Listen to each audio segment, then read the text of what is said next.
Good afternoon. NATO foreign ministers will meet today and tomorrow.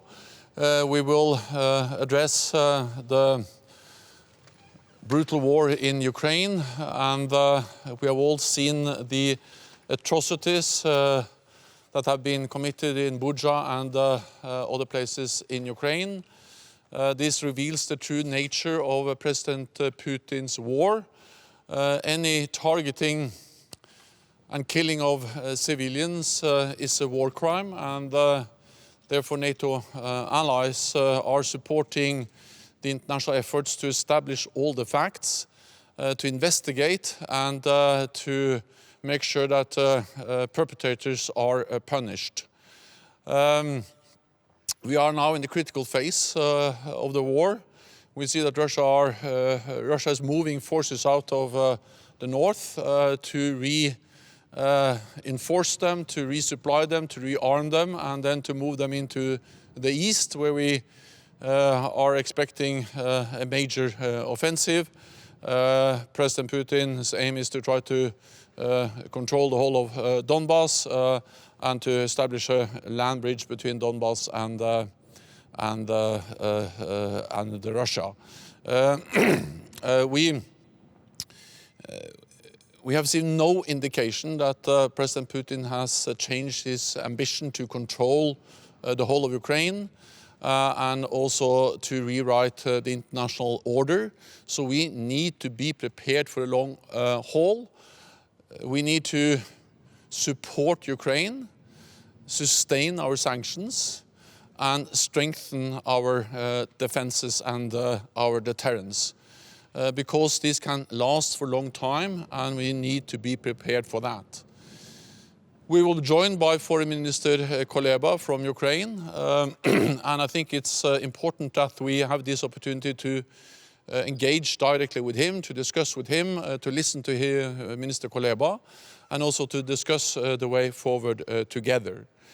We will also be joined by other partners, the Foreign Minister of Georgia, Finland, Sweden, the European Union, and also by our partners from the Asia-Pacific, Australia, New Zealand, Japan and South Korea.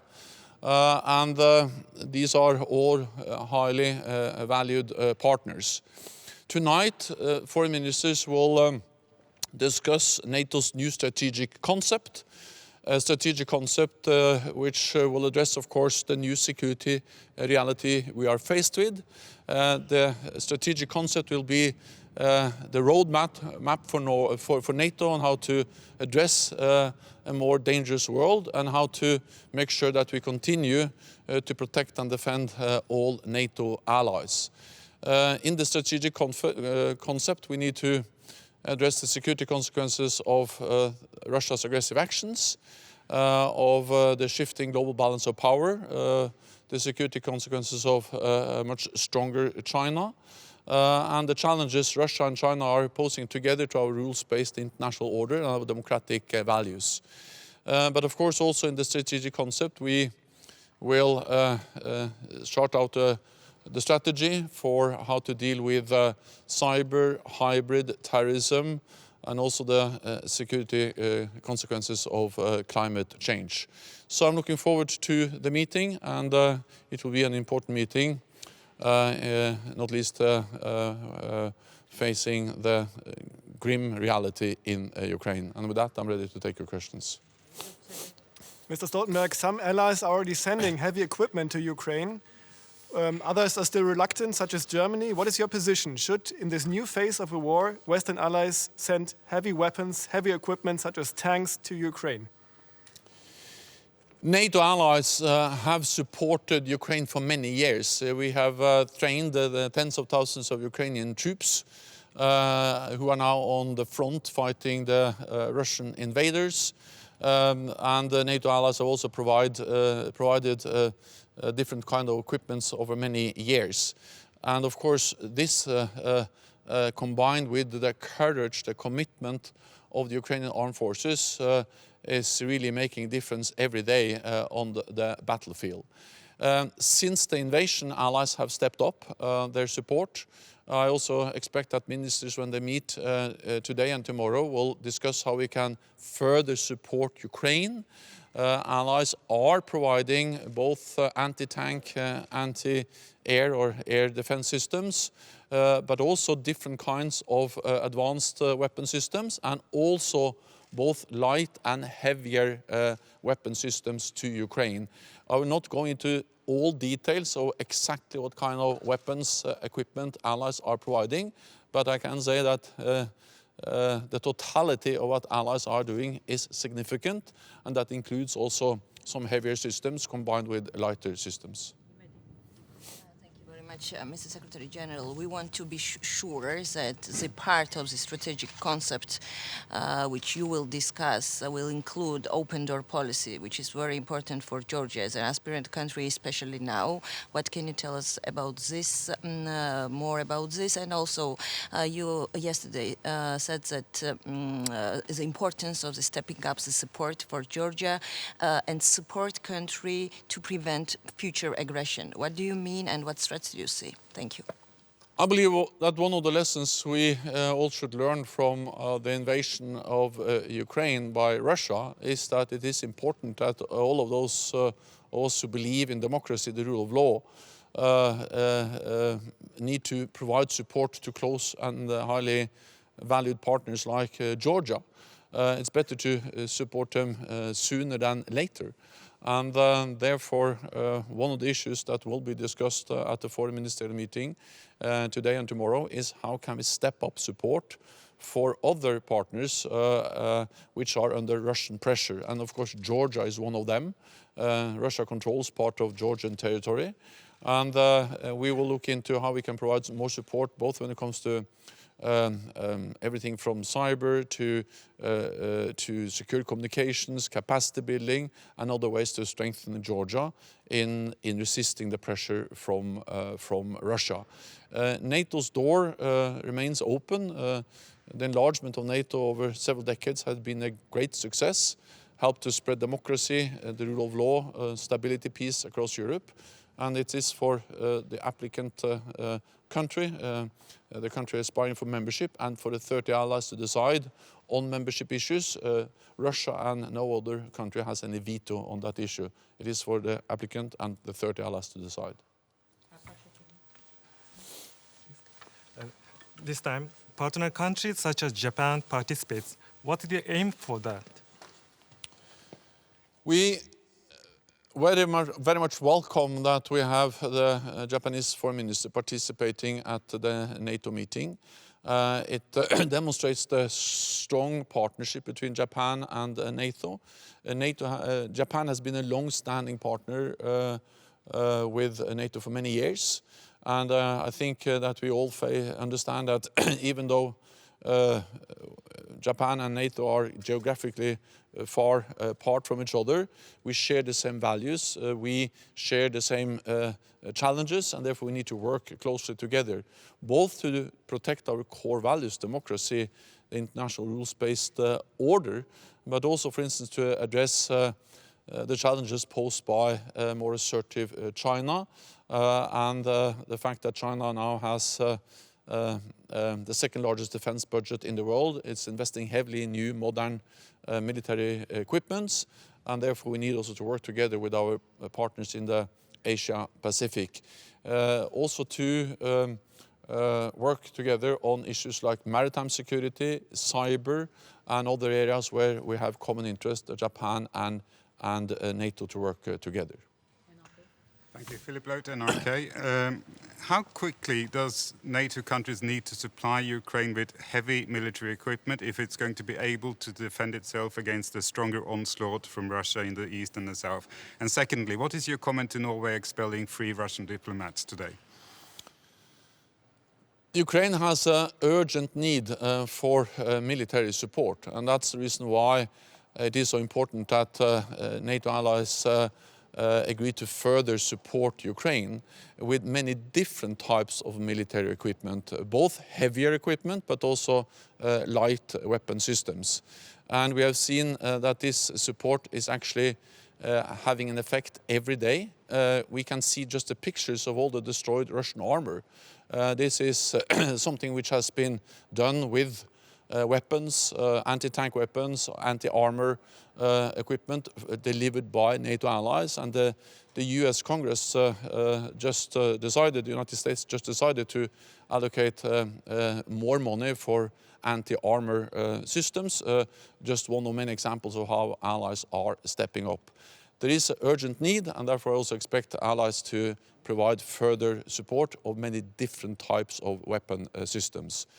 It is, of course, a Norwegian decision to expel Russian officials from the diplomatic mission of the embassy in Norway, but this is now a pattern where many allies have done that, because we see that many of those who say that they are conducting normal diplomatic activity are actually not doing that. They are intelligence officers for Russia, and therefore several allies have expelled several Russian officials from different NATO allied countries. You mentioned yesterday that if Finland and Sweden applied for NATO membership, allies would find ways to address security concerns over the interim period between application and ratification. Could you expand on that? What would that entail? It is for Finland and Sweden to decide whether they would like to apply for membership or not, and we will respect that decision. If they, regardless of the conclusion, if they decide to apply, I expect that all allies will welcome them, and that building on the fact that Sweden and Finland are our closest partners, we have worked together for many years. We know that they meet the NATO standards when it comes to interoperability, democratic control over the armed forces. We know that they can easily join this alliance if they decide to apply. Then on the interim period, I'm certain that we'll find ways to address concerns they may have regarding the period between the potential application and the final ratification. Again, I think it's not helpful if I start to speculate in the public exactly how we'll do that. First of all, we need to know whether Finland and Sweden would like to apply, but I'm confident that if they apply, we will sit down and we'll find a way to address that issue. Thank you. You said that we may be in this for the long haul, that the war may take a long time. Does that require NATO allies changing their approach and their strategy, and will you be discussing that? So first of all, this war must end now, and President Putin can end it by withdrawing his troops and forces and stop attacking independent sovereign country Ukraine, and sit down in good faith and to find a political solution. But at the same time, we have to be realistic and realize that this may last for a long time, for many months, for even years. And that's the reason why we need also to be prepared for long haul, both when it comes to supporting Ukraine, sustaining sanctions, and strengthening our defenses. And I expect ministers to address the long-term perspectives, the need to be prepared for long haul, both when it comes to support to Ukraine, sustaining sanctions, and strengthening our defenses. I also believe that regardless of when the war ends, this has long-term implications for our security, because we have seen the brutality, we have seen the willingness by President Putin to use military force to reach his objectives, and that has changed the security reality in Europe for many, many years.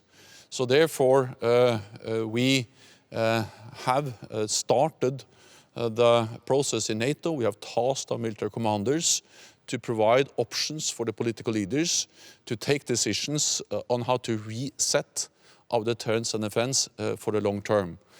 This will, of course, build on what we have already done. The invasion of Ukraine was a wake-up call, but that happened in 2014.